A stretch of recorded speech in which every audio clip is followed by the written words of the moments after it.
kemarin banjir dahsyat melanda wilayah Jabodetabek. Salah satunya yang terdampak paling parah adalah di Kota Bekasi.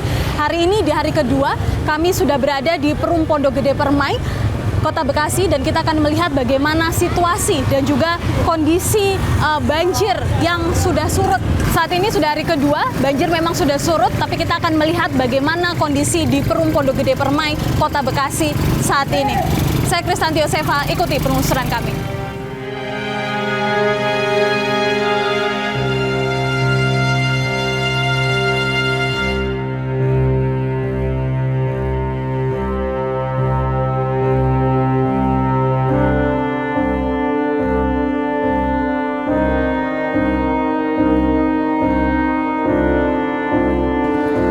Di samping saya ini masih tampak terlihat genangan, begitu.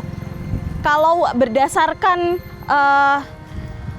ketinggian kemarin pada hari Selasa ini bahkan mencapai sekitar 2 meter. Artinya dapat mencapai atap atau ketinggian yang cukup tinggi, begitu ya. Kita akan coba telusuri, pemirsa, di sini.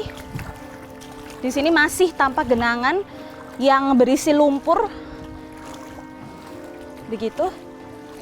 Dan tidak hanya itu saja, namun juga para warga ini tampak mulai membersihkan rumah-rumah mereka. Kita akan coba bertanya pada warga yang ada di sini, apa yang terjadi pada hari Selasa lalu. Sore Ibu. Selamat sore, Ibu Sutapa. Ibu Sutapa, kami dari TV One, Ibu. Mungkin bisa diceritakan pada kami seperti apa banjir yang terjadi kemarin ini, Bu? Banjir yang terjadi itu nggak ngira sampai setinggi ini lagi, tapi lebih parah dari tahun 2020. Ya. Terus pertamanya untuk masuk ke lantai pertama itu agak pelan. Ternyata udah sampai lantai kedua itu kayak bendungan dibuka aja langsung, iya langsung kenceng, langsung lampu kan langsung dimatiin, gelap, udah nggak bisa menyelamatin apa-apa. Terus itu petugas dari KP2C itu ngelihat kan batas normalnya berapa gitu. Terus habis itu karena udah melewati batas, udah di garis merah, itu petugas dari KP2C di lingkungan saya ini keliling bilangin kalau air udah di garis merah, jadi suruh untuk menaikkan barang-barang yang ada di bawah. Tapi ya itu karena di bawah buru-buru cuman ditaruh di lantai-lantai, ternyata lantai 2 kena. Ya udah. Jadi prosedurnya sih udah benar, dari lantai bawah dibawa ke atas, tapi tetap kena juga. Ya. Airnya masuk itu sekitar jam berapa, Ibu? Sekitar jam itu kan udah petugas itu udah bilang level merah, itu jam ya itu jam 12-an udah mulai masuk ke dalam rumah ya. Ibu Sutapa, bisa diceritakan mungkin seperti apa pada saat itu proses evakuasi? Apakah ada anggota keluarga yang dievakuasi pada saat itu? Ini cucu dan anak saya, bundanya itu cucu saya 2 dievakuasi, jadi lewat ini kabel-kabel ini, jadi perahu karet di atas ini, ya perahu karet di lantai 2 dari lompat dari lantai 2 ini, dari lantai 2, ya. Ada yang lompat sebelah sini dievakuasi dari sini. Dari rumah sebelah? Dari rumah sebelah, ya. Tetangga saya yang belakang rumah itu, jadi lompat ke sini dievakuasi, itu ibu sama anaknya. Kalau cucu saya lewat sini, jadi di perahu karet lewat sini, kan perahu karetnya beda, jadi lewat udah dapat orang jalan terus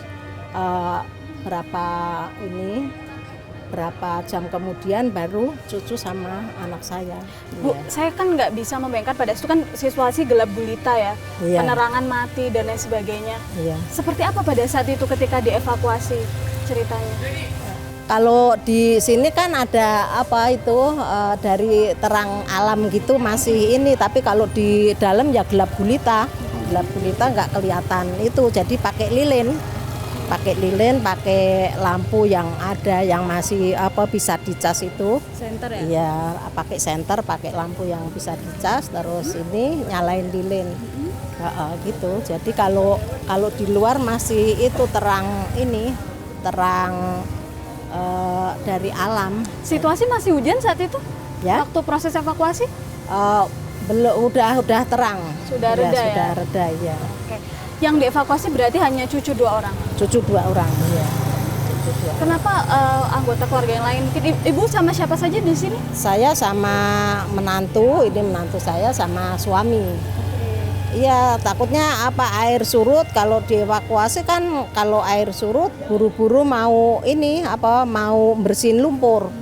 Jadi kalau dievakuasi kayaknya pikiran juga nggak tenang juga. Jadi sebelum air habis kita harus keluarin lumpur. Jadi memilih tidak dievakuasi? Iya, karena mau bersih-bersih, ya langsung mau bersih-bersih ya. Ibu bagaimana pada saat itu bertahan begitu ya di tengah kondisi yang gelap gulita, kemudian air pun masih menggenang sampai di lantai 2. Seperti apa pada saat itu di dalam? Itu kondisi di lantai 2 kan jam berapa itu udah bisa dibersihkan itu ya. Bisa dibersihkan, jadi ya udah yang penting lumpur udah hilang, terus pel sedikit lah. Yang penting bisa buat tiduran aja, bisa buat rebahan untuk tenaga untuk pagi hari kerja ngeluarin lumpur gitu.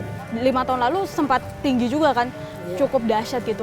Menyangka nggak sih kalau tahun ini ternyata jauh lebih parah dibandingkan 2020? Kalau ini kayaknya kalau saya pribadi kayaknya enggak, udah mengingat tanggulnya udah tinggi gitu, aman kali ya. Ternyata malah lebih parah dari tahun 2020 gitu. Terima kasih banyak Ibu Sutapa atas waktunya, semoga dapat segera normal kembali keadaannya. Terima kasih.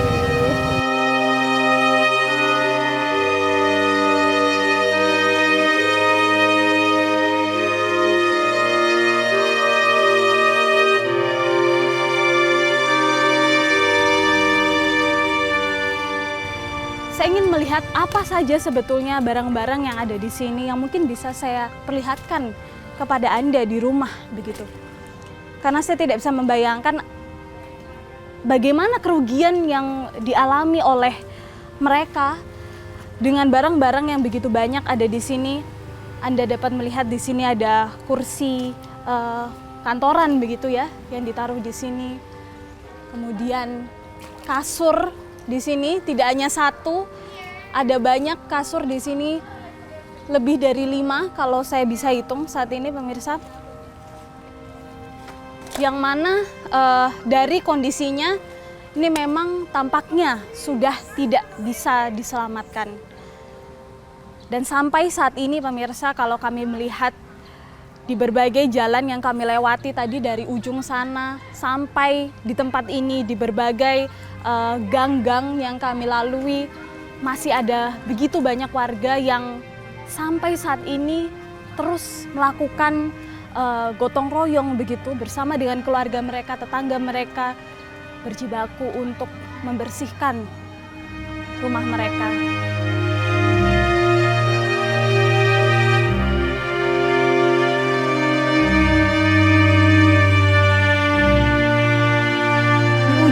Gang ini pemirsa, kami sudah menemukan tanggul yang tadi dimaksud oleh beberapa warga yang kami tanyai, di mana kalau menurut pengakuan begitu ya dari sejumlah warga, air yang seharusnya ditampung oleh tanggul yang ada di sana ini tidak cukup dan kemudian meluap ke sini. Sore Pak, Pak RT ya? Pak Wito? Betul. Tanti dari TV One Pak Fakta. Pak mau nanya, Pak Wito kan rumahnya di yang mana Pak? Yang ini? Yang ini ya? Ini kan persis tepat di depan tanggul ya? Betul. Melihat nggak Pak pada saat kejadian banjir? Melihat. Saya kan dari awal udah selalu pantau terus. Memang saya satu-satunya tempat untuk ngungsi itu ada di sini. Jadi lebih tinggi dari ini tuh yang dekat sana tuh saya selalu berdua di situ. Bapak melihat air itu meluber dari tanggul? Melihat. Seperti apa pada saat itu Pak kondisinya? Ya lubernya ya gimana kayak air terjun itu, cuman kan rata ya tanggul ini kan baru jadi ketinggiannya itu rata, kalau dulu kan nggak rata, jadi luber dari sana baru luber sedikit aja ini air udah banyak karena duluan dari jembatan. Jadi air itu sekitar jam berapa, Pak? Jam 5. Jam 5-an. Jam 5-an. Jam 5 lebih sampai jam 6 tuh yang tinggi-tingginya itu. 6 sore. 6 pagi. 6 pagi. Oh, berarti dini hari sampai pagi ya? Iya. Air meluber dari sana. Ya, dari sini pun besar gitu loh. Oh, ini udah mulai datang nih air, saya bilang. Oke, yang di sini deras nggak Pak airnya? Ya lumayan deras, tapi antara ke sana itu nanti ketemunya hampir bareng itu. Lebih malah justru lebih duluan sini, nanti limbas ke sana. Limbas ke sana terus lama-lama jadi rata gitu. Jadi dari sini datang, dari sana pun arah sana pun. Jadi di sini nanti pertemuannya tuh, waduh ini udah hampir rata tuh, malah jatuhnya ke kali dulu, nanti baru sama itu sama. Karena sana kan gede itu yang di jembatan itu kan gede sekali itu.